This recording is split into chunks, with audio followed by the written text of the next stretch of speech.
We've been talking about digitalization for the longest time. One of the common sayings is, it's not the CEO or the CTO, but the COVID-19 that has really, boosted the digitalization strategy of companies and so on.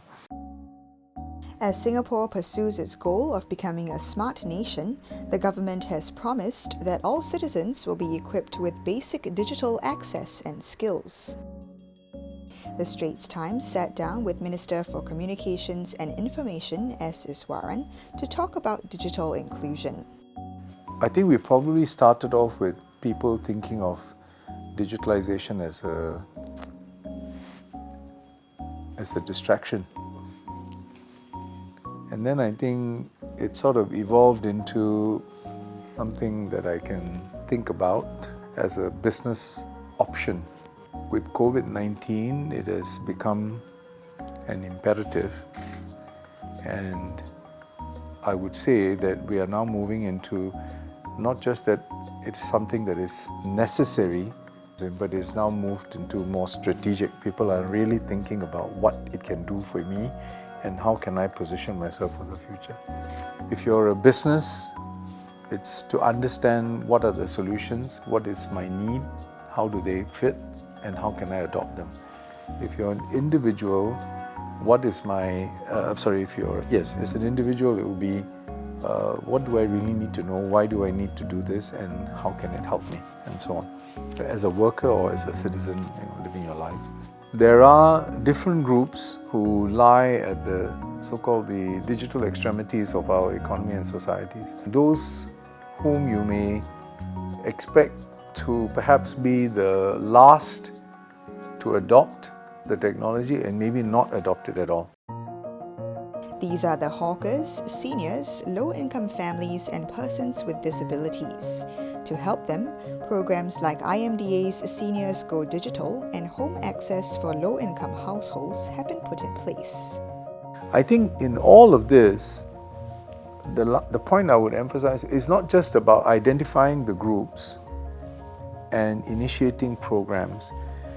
This is important, but it's also the how you go about this. In other words, you've got to be very purposeful and thoughtful about it. For example, with seniors, we have to make sure that the causes and the access is available in different languages, because otherwise that becomes the inhibiting factor. It's not a one-shot deal, it's actually a continuous process. On the side of the government agencies, it is really our ability to keep nimble and adapting to a very dynamic environment and understanding the changing needs of the different segments and how we can continue to meet them. And I think on the part of our partners in the community and the industry is really for them to complement this, recognizing that when they help contribute to this larger national effort, in a way they're also helping themselves in the process. And this has already started. Different community groups and businesses have come up with initiatives to help people navigate the internet safely.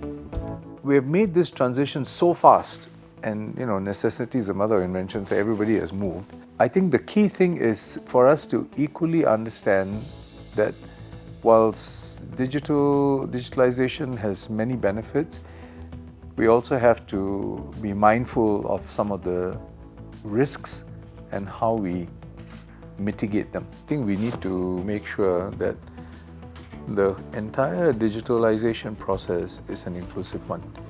We don't want to leave anyone behind. And perhaps more fundamentally, the question for us is, do we really have an option of not digitalizing? And I think it's a moot point, because the whole world is making that transition and Singapore cannot be an exception.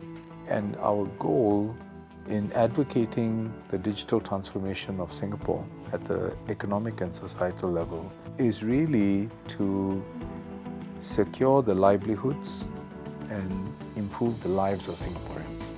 That must ultimately be the measure, because digitalization is not an end in itself.